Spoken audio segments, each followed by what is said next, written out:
Hey all, so I have been wanting to get this video out to you guys for a while now. And excuse me, my eyes keep shifting, but of course I left a part of my gazebo open and I'm being nosy with my neighbors across the street. But anyway, um, yeah, this is something I wanted to discuss with you guys for a long while now because I just want to share my fibroid story. And I planned to break it up into parts, but I think I'm just gonna give you the, what's the word I'm looking for? Not synopsis. Anyway, I'm gonna give y'all as much as I can in this video, and then if you want to hear more about my story, just leave it in the comments, and we can continue on with my story. So, what I want to start with is how important it is to advocate for yourself, and we have more knowledge these days in regards to fibroids, but there's still a lot of us who don't know a lot, and we just tend to flow with whatever our doctors say. So I am currently, as you if you've read my short little bio, I am an elder millennial, so I am in my 40s at this point in my life, but my fibroid journey started when I was actually 19 years old, but I hadn't had the confirmation that I had fibroids, but my noticeable symptoms began when I was 19 years old. Okay, so as you can see, I decided to shift where I was sitting, but also so you can see a little bit of my baby Snowy. So I mentioned that my fibroid symptoms began when I was 19 years old. I hadn't known what was going on, but one day I was at home and I got these like extreme debilitating cramps. I had no idea what was going on. I was with my ex at the time, and um yeah, so I just remember it being a day where I was just like, I got in the bathtub, hoping the heat will help with the cramping, and the pressure. It did not. So I got out the bathtub, went in the bed, stood in the bed for the rest of the day, and the symptoms lasted for about a week, and then they passed. So at I do suffer from white coat syndrome. I've found, through the years, I have found a way to cope. But back then, it was just like, I don't want to go to the doctor. I don't know. I don't want to know what they're going to say. Probably going to tell me I'm going to die or something. Yeah, I always went to the extreme. So I did not go to the doctor at that time when I had those symptoms. Also because the symptoms had passed. So I was like, okay. But what I did not know, that what I thought was normal back then were my menstrual cycles. So I have always had heavy bleeding. My period started when I was 10 years old, very young. And um, as I got into my teen years and things like that, I had always had a heavy period. I can't tell you the exact age that the heavy period started, but it was something that was just normal for me. So through the years, up until recently, before I got my UFE, which I will get to, I always had heavy periods. So, cramping comes along with that. It wasn't necessarily debilitating cramping, but it was just the norm for me. So, anywho, as mentioned, back to my beginning of the story. Yeah, I had that issue that day when I got the onset, um, spotting, cramping, things like that. But the extreme of it had passed within a week. So I was thinking back to even like I said, even though I was on birth control, I was thinking, well, maybe I had like some type of miscarriage or something. I don't know. So I really just, I kind of let it go. But the pelvic pressure continued. At that time, I'm actually, my height is between 5'7" and 5'8". I'm like 5'7" and a half. And at that time, I weighed about 155, which is which is actually average for my height. But I wasn't at my healthiest. I was 155, but not a healthy 155. Just like, eating like fried chicken late night and junk food and shit like that. So, and then, like I said, that those initial, um, debilitating cramping and things had passed. But what continued was the pelvic pressure. And then I was thinking that maybe this has something to do with my diet, or I just need to get more healthier in regards to exercising, eating right, and things like that. Plus, because of the pelvic pressure, I was, I guess I, no, I was walking a bit funny, I guess, because it was just, it was uncomfortable. It was just a weird feeling because I was walking in a certain way, I guess, not my usual stroll. Girls in the neighborhood, I'm from New York, so, people, we be outside. So girls in New York, those that I knew from the neighborhood, automatically thought I was pregnant. And I'm like, no, I'm not pregnant. But again, I had no answer because I didn't know what the hell was going on with my body. So that is when I took the time to decide, okay, I need to get my ish together. So I did a whole revamp of my diet, my exercise routine. I hadn't really had a routine yet. I was always active being from New York. So just always on my feet, always walking here and there and everywhere. So I was never like a big girl, but like I said, I wasn't in shape like I should have been. So I just didn't feel good. So lo and behold, I started my journey, and I I started it at 20 years old. Well, 19 into 20, something like that. Um, just started eating better. Um, like I said, exercising, like I had a routine. Like Taibo was my thing back then. So I was heavy on the Taibo and the Pilates. And I came down, at the end, I came down to 134 pounds. And that in turn helped with the symptoms that had occurred, the onset symptoms that had occurred. The periods were still heavy, and I would feel pressure like around my period time, but it didn't compare to when I first initially got those symptoms. That once again, I didn't know were fibroid symptoms, but found that out just a couple of years later. So at this time in my life, I did not have a steady GYN doctor. My first GYN doctor I went to, I think, was when I was 17. And then I was just going in for like standard checkups and basically birth control pills, from what I remember. And then it wasn't, like I said, it was just like,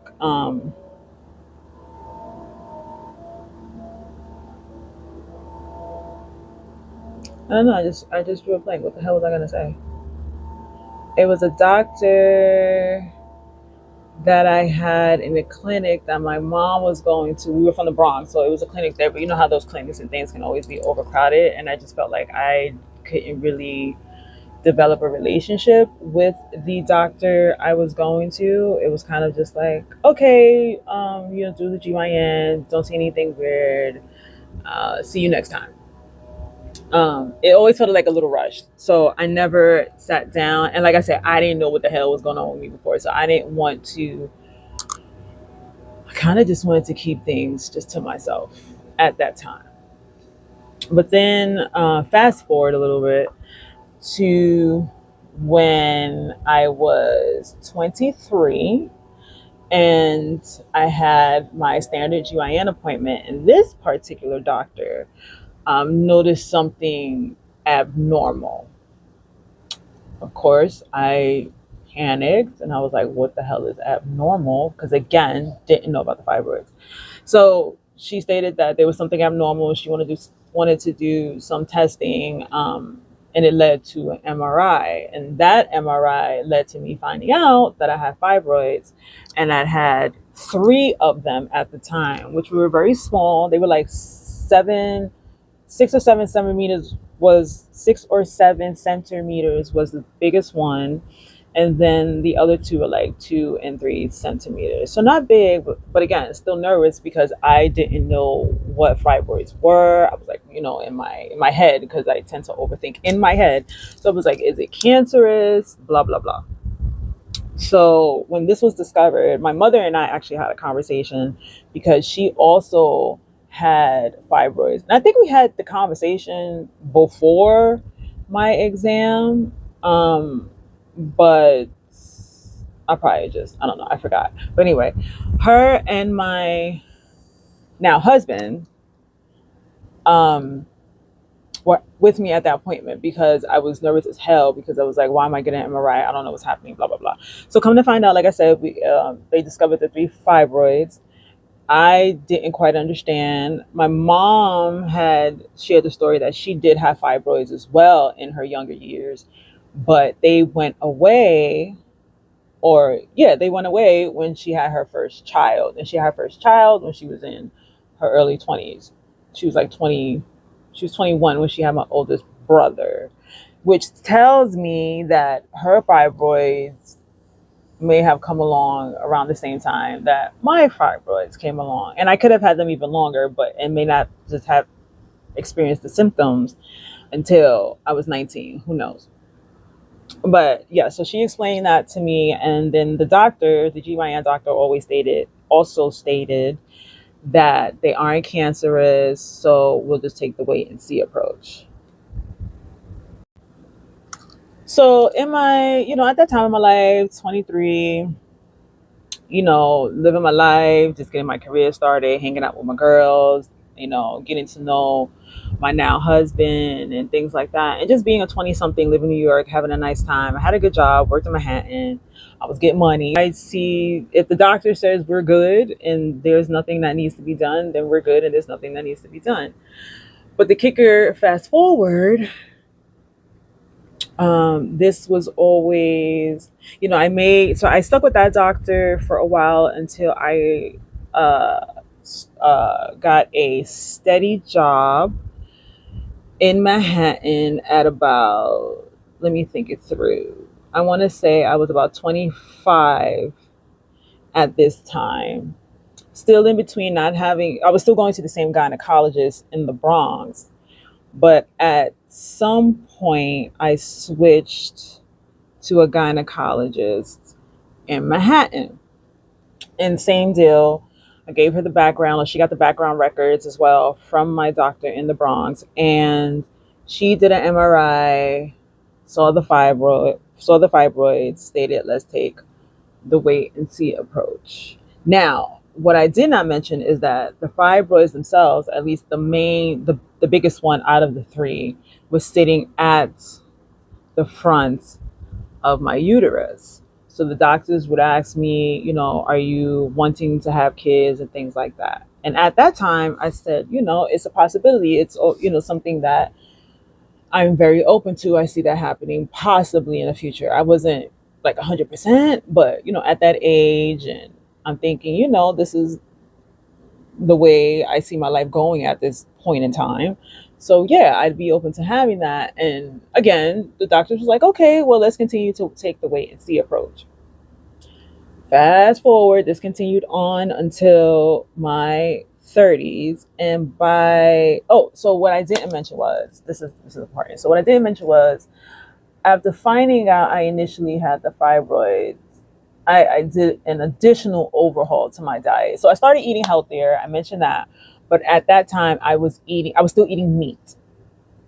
And after doing research, I found out that that fibroids feed off of things that you consume. So they can feed off beef, like red meat things. So I cut out beef. Um, and then I was on another trip because I was working in Manhattan, and we had the PETA people outside, and they was handing out those flyers about what be happening to the animals. So between my fibroid journey and just my love for animals in general, put those 2 things together, I decided that I was going to go on a pescatarian diet. But I took it step by step. So I cut out beef and pork first. I cut those 2 things out in relation to the fibroids. And then in regards to animal welfare, I then continued on and cut out the chicken and the turkey. I didn't do it like overnight. I did it, I took my time, did it little by little, but I did that in my mid 20s. Yes, I did that in my mid 20s, and I've been pescatarian ever since. Um, but yeah, I had did a whole overall to my diet because in my head and from the research I did at the time, I was like, okay, so the fibroids feed off the meat, and then I was thinking, well, cutting out the meat will get the fibroids to stop feeding. They'll have nothing to feed off of, which will help them to hopefully die off. So my thinking was like that. Okay, these fibroids will die off on their own, just the same as what happened with my mom. And then there was always, I was drinking green tea, things like that, any antioxidants that would actually help with that process. So I did this for years. And I guess I didn't do it for years. It was just my lifestyle. It wasn't a diet anymore. It just became a part of my lifestyle. So, but I was thinking this lifestyle again will help to shrink and get rid of the fibroids. And I was hoping, just like my mom, they would disappear. Now, I don't know. We don't know why hers disappeared when she had a kid, but they did. Unfortunately, like I said, hers disappeared when she had her first child when she was in her 20s. We're not talking about me being in my early 30s. Remember, we fast forwarded. So I'm in my early 30s, still with the fibroids, but they hadn't grown. So that told me, okay, the diet is working. They didn't disappear, but they didn't grow anymore because technically they continue to grow along with, your hormones and things like that. Depending on your hormones at the time, the fibroids can continue to grow. That wasn't the case for me, thank goodness. What was a little interesting is that at one point I did get off birth control. This was in my early 30s. I did get off birth control. Me and my husband were not using protection at the time, and we weren't necessarily 100% like, oh, we're going to. I know it's a little reckless, but we weren't 100% like, yeah, we want a kid, but we were also like, but if it happens, it happens, and we're down and we're gonna do what we do and love our baby and blah blah blah. So, because we were committed to each other and things like that, so we weren't using protection. I wasn't on birth control, and this I haven't been on birth control since my very early 30s. I want to say 30, maybe it could have been before that, but I got married at 30. My husband was 32, so it was somewhere around there, and um yeah, so we're having, unprotected, and then but there was like nothing ever happened for years.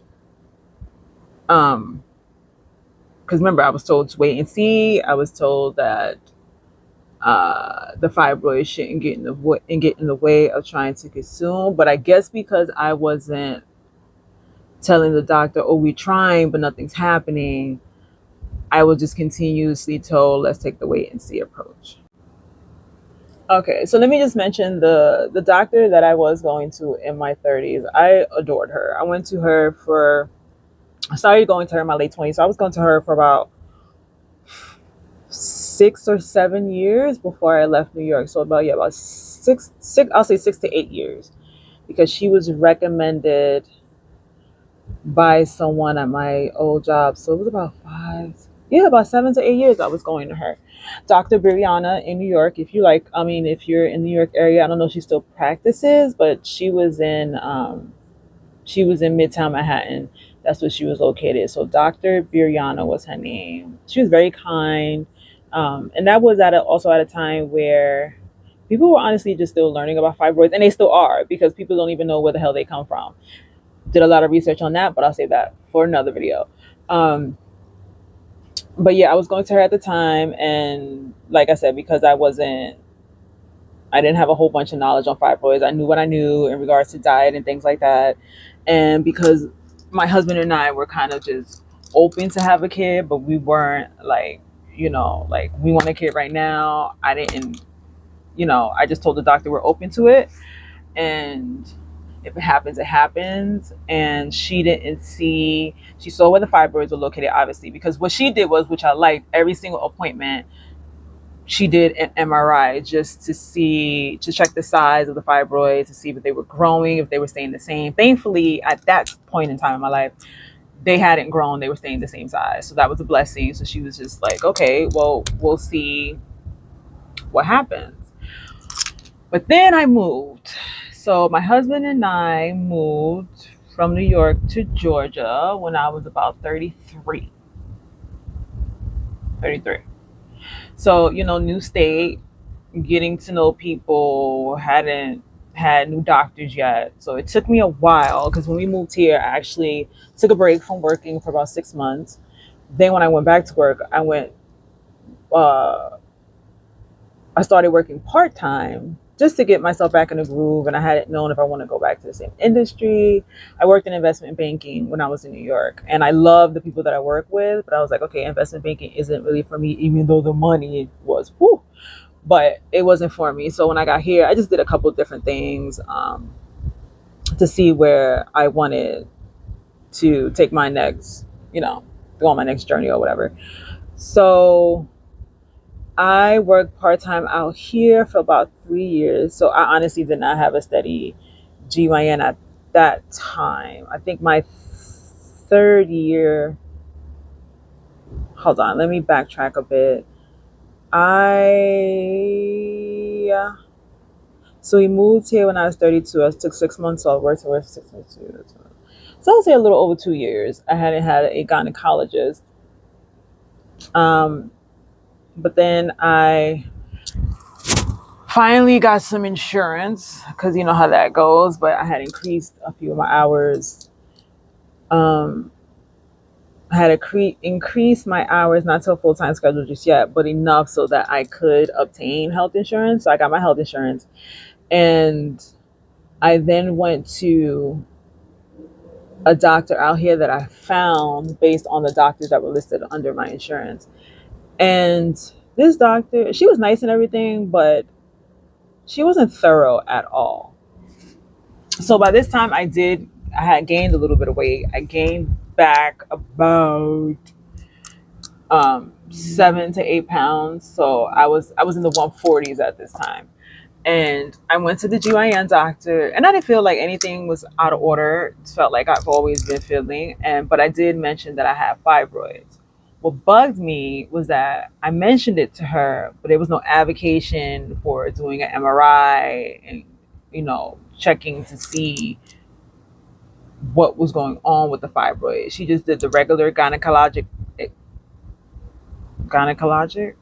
I know it's gynecology and gynecology. I don't know. You all know what I'm saying. She did the regular exam, and you can feel the fibroid. So she was like, I can feel it as hard as a rock. And then she also asked me, okay, do you want to have kids? And I said, it's a possibility at this point as I'm getting older. I'm like, I don't know, because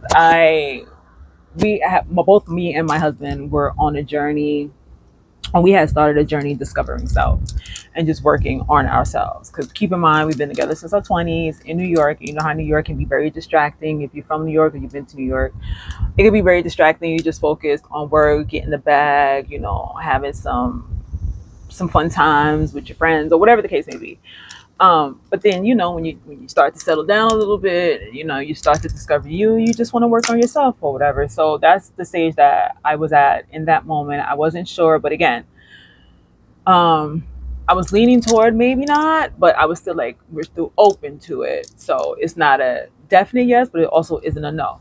So she mentioned that she felt she can literally feel the fibroid and that it felt solid as a rock. And that's the first time I heard someone say that it feels solid as a rock, if that makes sense. Like, to me, it's like she was saying that it had grown, but she didn't say, oh, we should get an MRI to check it.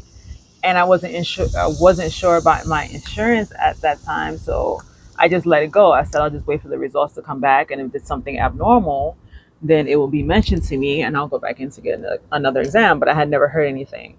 So, and I didn't like the way the doctor wasn't adamant about seeing what the fibroids were doing now. So I let that go. I had that appointment. I didn't hear anything. I was like, okay, I guess everything's fine. So I then changed jobs. I'm pausing for a second because I want to make sure I'm not missing anything in relation to my journey. Um, so I did that when I was at, okay. Okay. Yeah, so I didn't go back to that doctor. And that doctor I had went to right before I had my left the job in which I had got the insurance, because we had, just a little brief story on that. I was under a contract position. Well, the whole team was under a contract position. We had like a contract with another company. The contract was ending, but I wanted to get in my health things before um my health insurance was taken away, because like I said, the position was ending. So I didn't bother going back to that doctor. I started a new position at the company I'm at right now. It did take a little bit of time, once again, to sign up for insurance and get that to kick in, because I did start also by choice. I started this position as part-time, did part-time for about a year, and then switched over to full-time. So once I switched over to full-time, got the insurance back, and started to see a new gynecologist. And what I did like about this gynecologist is that she broke everything down to me. Now, keep in mind, was fast forwarding again. So at this point, I am about, I may have been exactly 40 at that time when I started seeing her. Yeah, I think I was already 40, because, yeah, I was 40, and I'll tell you why. I know that's exactly how old I was. But she went over my history. We talked about fibroids, my mother's history, rest her soul, my mother's history with uterine cancer and things like that. And because of my fibroid history and my mom's history, she wanted immediately, without me asking, she wanted to do a thorough exam, which included the MRI. Even though and I also, what was good is because she couldn't get my records, couldn't get those records, and then she said she didn't necessarily need the records from the doctor that I was seeing in Manhattan, as long as I had like the basic details, which I had. So I gave her those details, and then when we did the MRI, she discovered the same three fibroids, but they had grown. Okay, now keep in mind, my symptoms started when I was 19. I found out I had the fibroids when I was 23. Um, was always told wait and see approach, change my diet. Fibroids hadn't grown up to my early 30s. Moved to Atlanta. Didn't have any steady doctors yet. Went in between doctors for a few years. Fast forward to now being 40 years old. And there was a lot of trauma in between that. Before I left New York, like right before, like a year or two, no, a few years before I left New York, my dad had passed. So that was a very, very high stress moment. Then there were other personal things going on in my life between that time and the time that we moved. Then out here, while I was out here in Georgia, there was the fact of my mom getting ill with her second bout of cancer, which she unfortunately didn't recover from, but her second bout of cancer. And again, another very, very highly stressful moment, excuse me. Um, and that was, my mom actually passed right before my 39th birthday. So it was those high stressful moments from, like I said, the time my mom actually got sick before my dad. So like her first bout with cancer, and then I have other forms of trauma too growing up. So anyway, highly stressful moments. So after my mom passed, like I said, she passed when I was right before my 39th birthday. She passed in September. I turned 39 that November.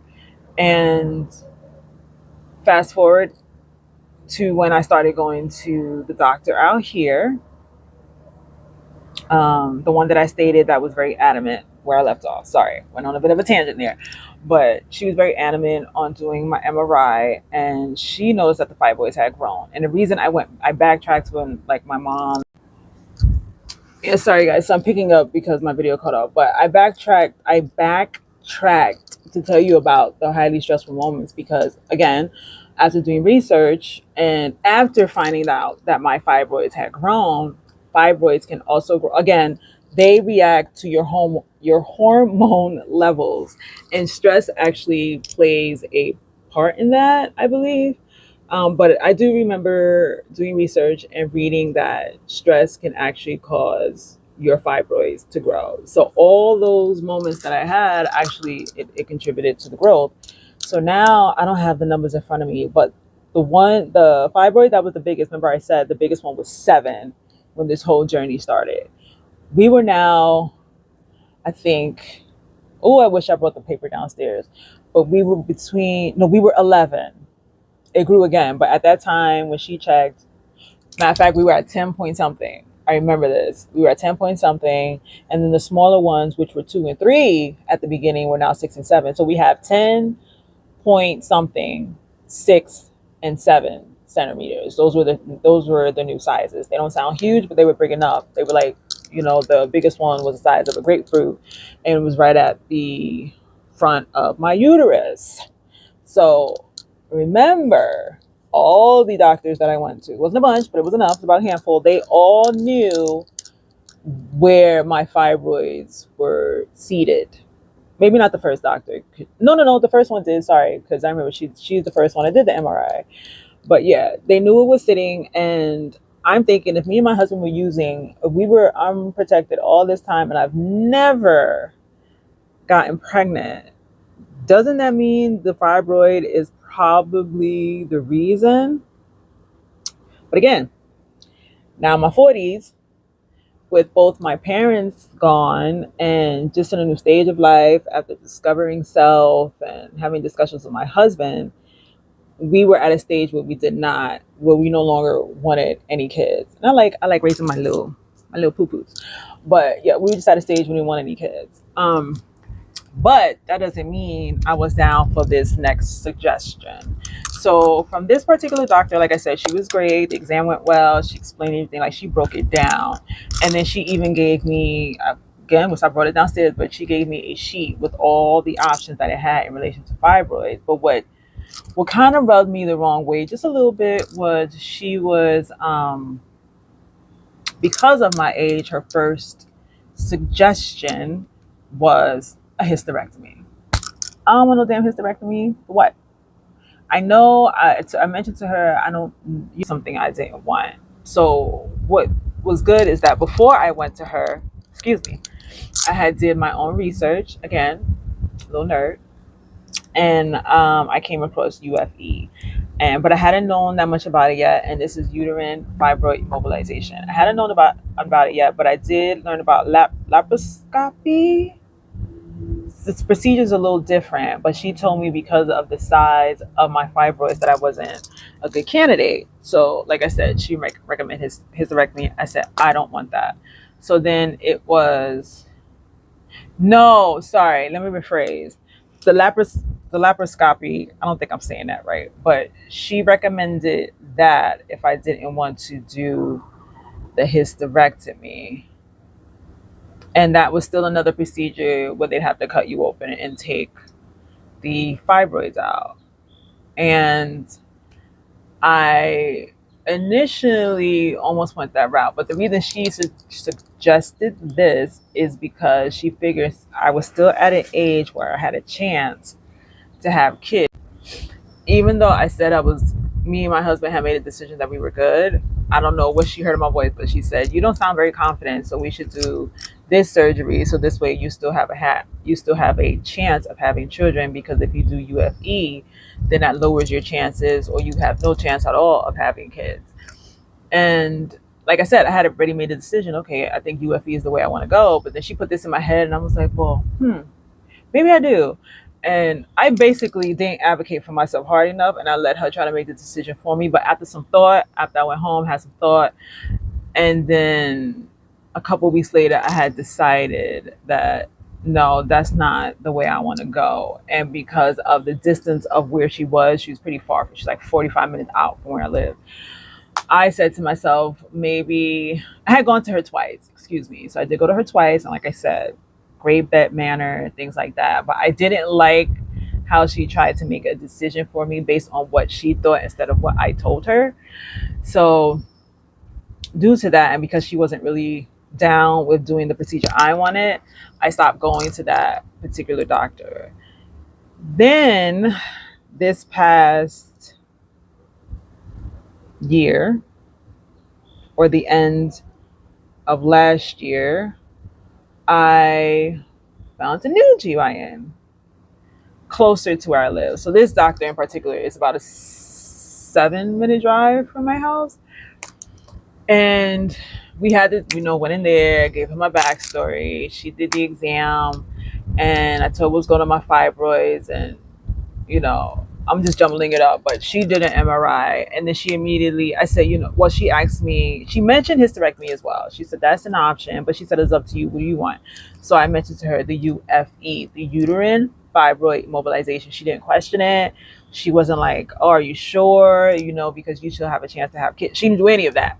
She handed me a card with the specialist information. And that is how my UFE journey began. Especially because with this particular doctor, I also made sure to advocate for myself more, because I told her exactly what I wanted. I told her I'm not interested in a hysterectomy. I want to try a UFE if I am a good candidate for it. And I'm also positive that I don't want any children. And I made sure she knew that before she tried to talk me into anything else. But like I said, with this particular doctor, she mentioned the hysterectomy, I guess because that's standard and that's what they do. But due to doing my own research, I knew that's exactly what I did not want, especially advocated for myself. And I did my research and I spoke up. She gave me what I needed, and my UFE journey began. And I will save that piece for the next video. But the whole basis of this video, and because this journey for me started when I was 19, but I didn't say anything, and I kept it to myself. Found out in my 20s what was going on, but didn't really know to advocate myself as hard at that time, because again, the doctor said, there'll be, if there's no complications and you feel fine and everything's good, then you can live with the fibroids with no issue. But issues do occur, because fast forward, those fibroids did grow. And I even mentioned that them growing, actually also the pressure started to return, the cramping started to return.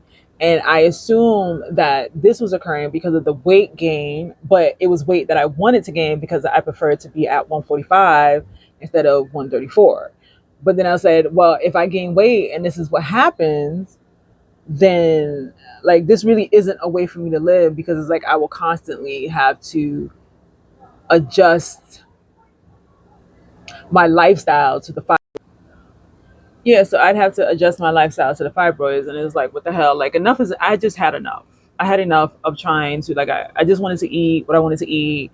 If I wanted to have pizza or something like that, I just wanted to eat how I wanted to eat, without having to worry. Oh, will this trigger a fibroid reaction or whatever the case may be? I just got tired. So again, that's what led to my UFE. So I'm going to stop here because I feel like I also rambled a bit, but I do hope that this video helps someone and helps someone to jump on advocating for themselves sooner than later, especially if you know 100% that you want to have children. And if you hear someone say that you have a fibroid sitting at the very front of your uterus, on the top of your uterus, wherever it is sitting, that will